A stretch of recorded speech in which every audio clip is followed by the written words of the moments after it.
Good morning, Tesla fans. Aaron Rath here with Rat's Tesla. Sorry it's been a little bit since my last video.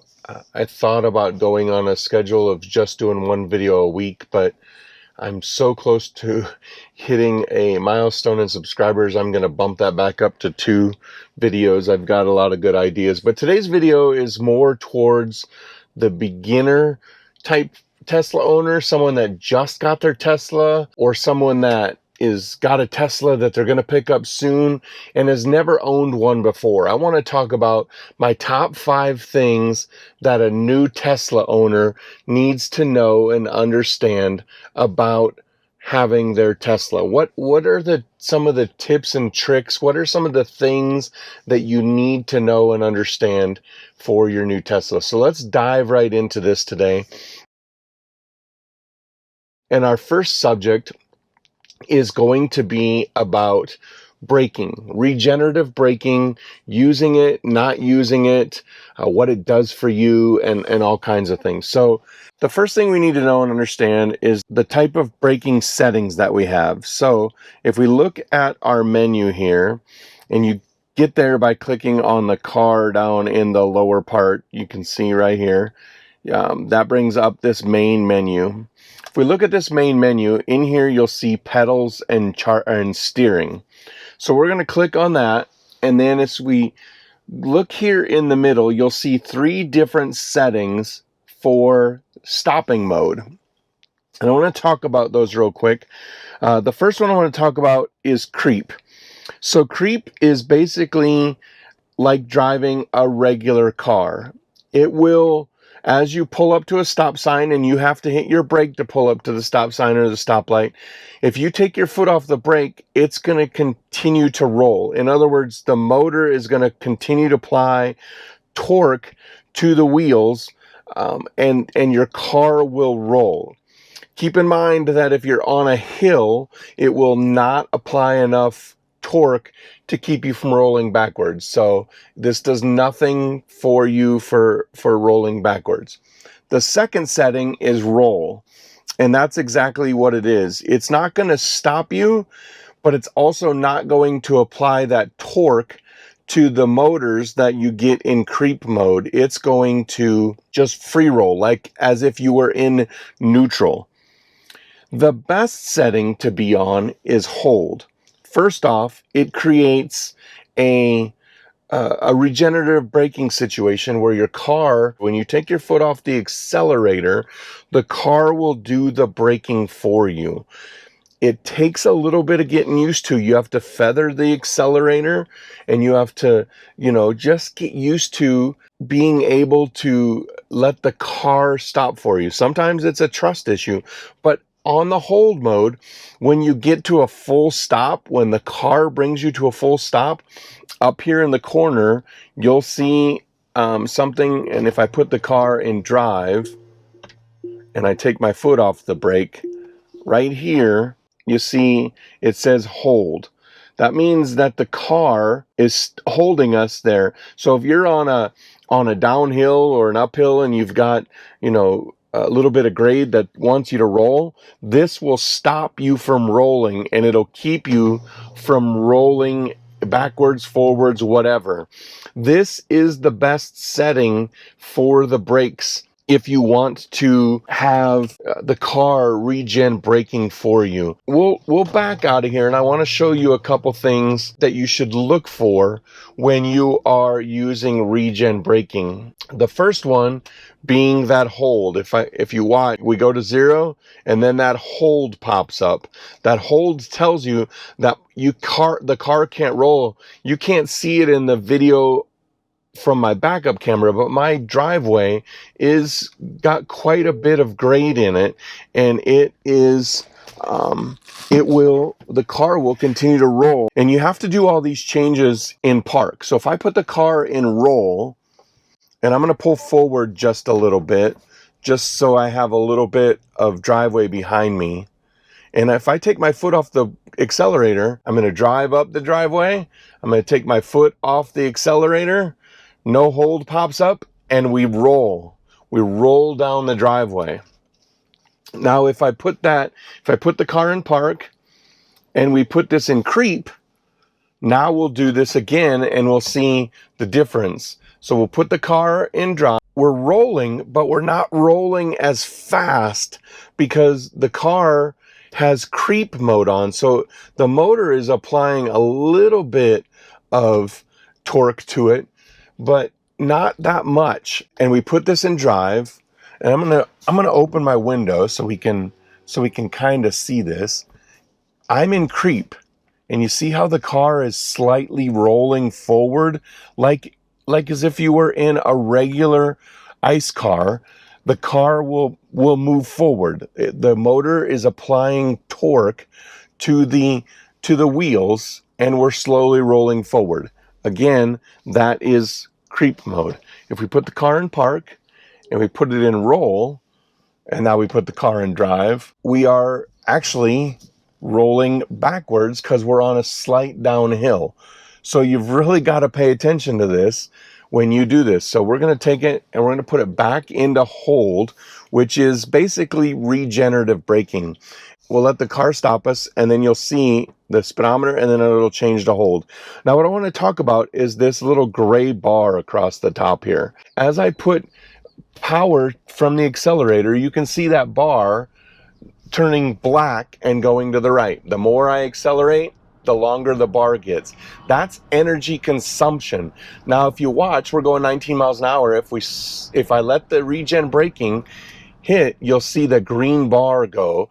That green bar indicates regenerative braking, power going back into the system. And that's what you want. You want to use the regenerative braking so that you get power back into the system. Now, there's a lot of things that you have to take into consideration when you are using regenerative braking. A lot of things affect it. The weather affects it. The colder it is, the less it'll regen brake. Now, they are supposed to be doing an update that is going to fix that when regenerative braking is lower, the car will use the regular brakes more to compensate when you have hold on, and that's a good thing. The other thing too is the faster you're going, the regenerative braking can only stop you for a certain period. So if you're going 70 miles an hour and you let up on the accelerator, the car's not going to stop you instantly. It's going to slowly bring you to a stop. So you've got to pay attention to that, because it's not going to give you a full-on slam on the brake stop. It's going to give you a very slow stop. Now, if you're going, like I'm going 20 miles an hour right now, if you watch, I'm just going to take my foot off the accelerator once we get by this runner so I don't freak him out. We're going to take our foot off the accelerator, and look, it stops us pretty quick. What you have to learn to do is to accelerate and kind of feather this until you get to the spot that you want to stop at. So that is regenerative braking.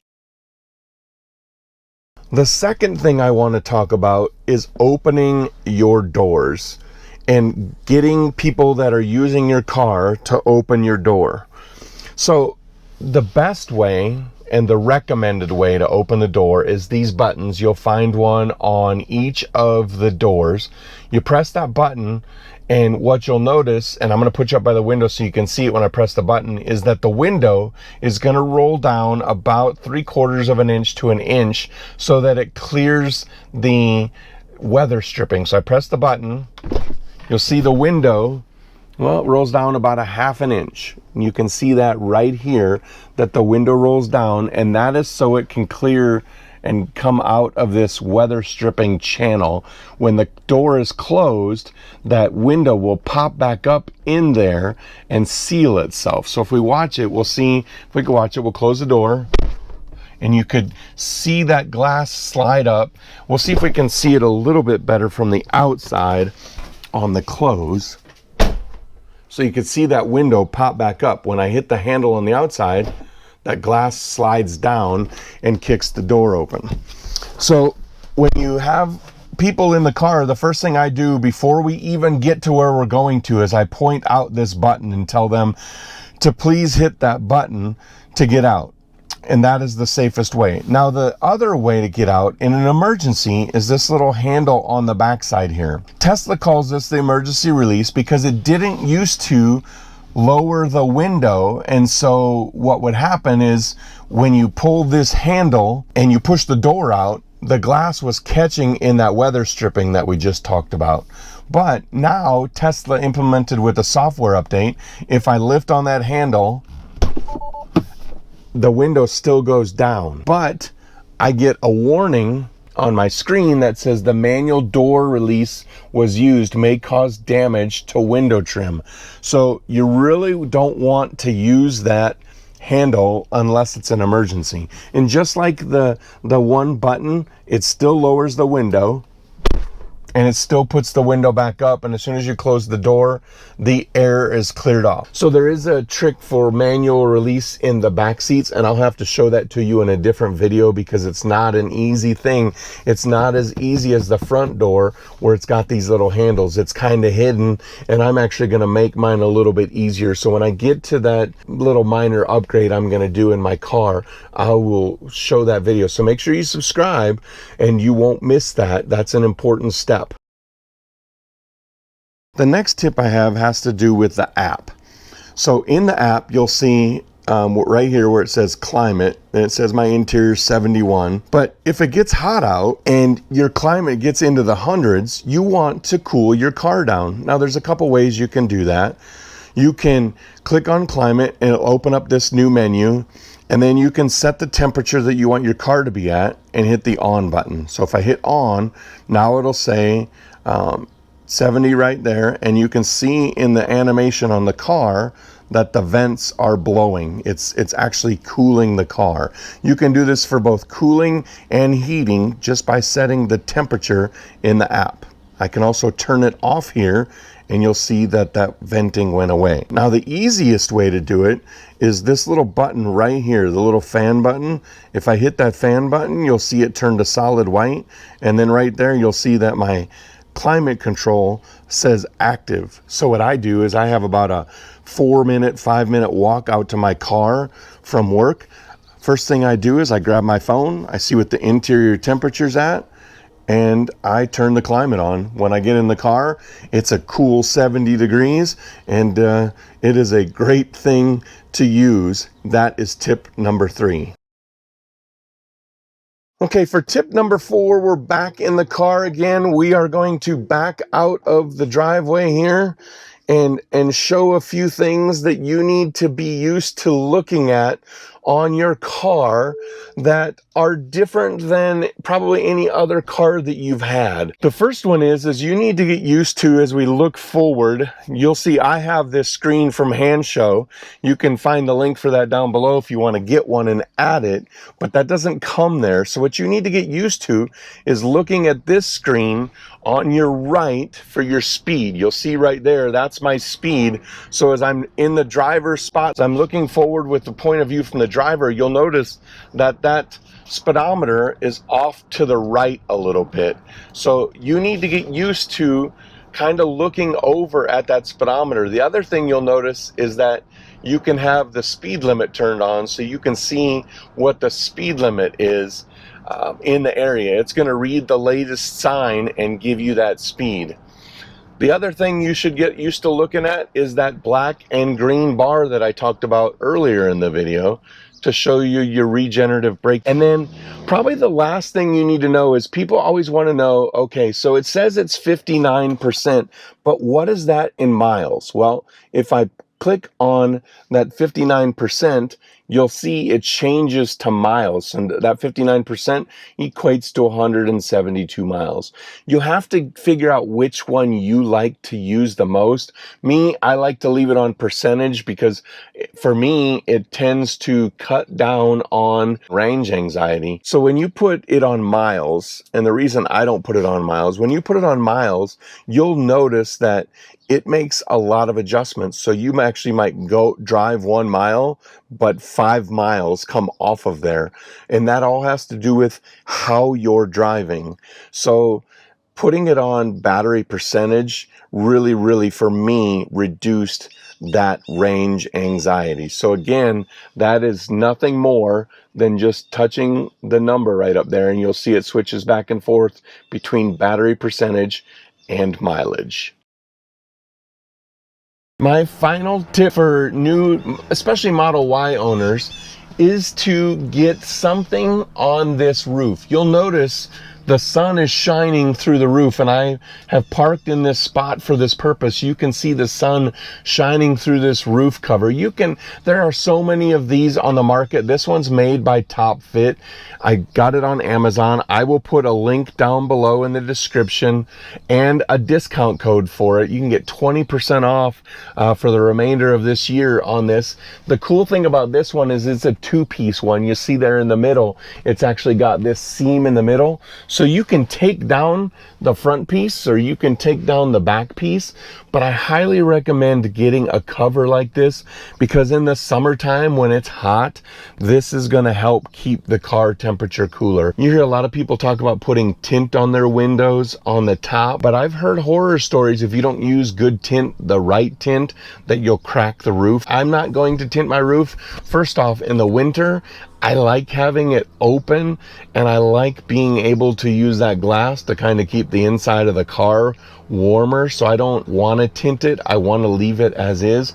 But this screen that I bought has been perfect. It has served a great purpose in the summertime to keep the temperatures down, to keep them comfortable in the car. And like I said, this one's a two-piece, so you can take it off in the front or the rear or both. It actually goes up and down pretty easy. It comes with a nice bag to store things in and stick it in the front or the trunk if you want to.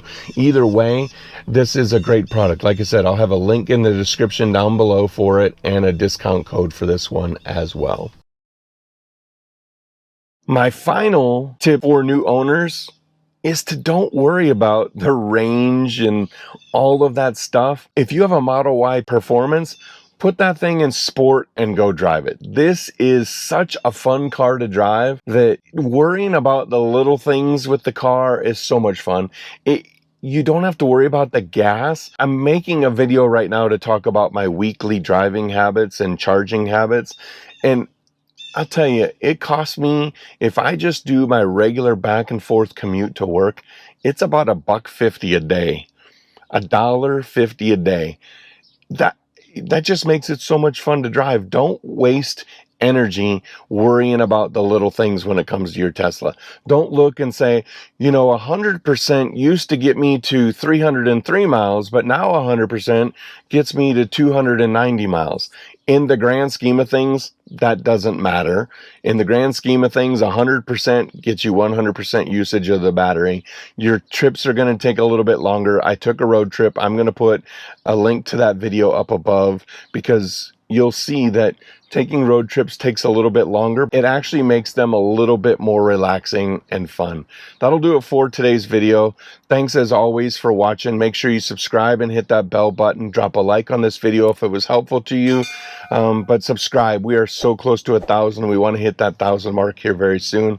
But thanks for watching today. Get out, go drive, be safe, have fun in your Tesla, and we will catch you in the next video.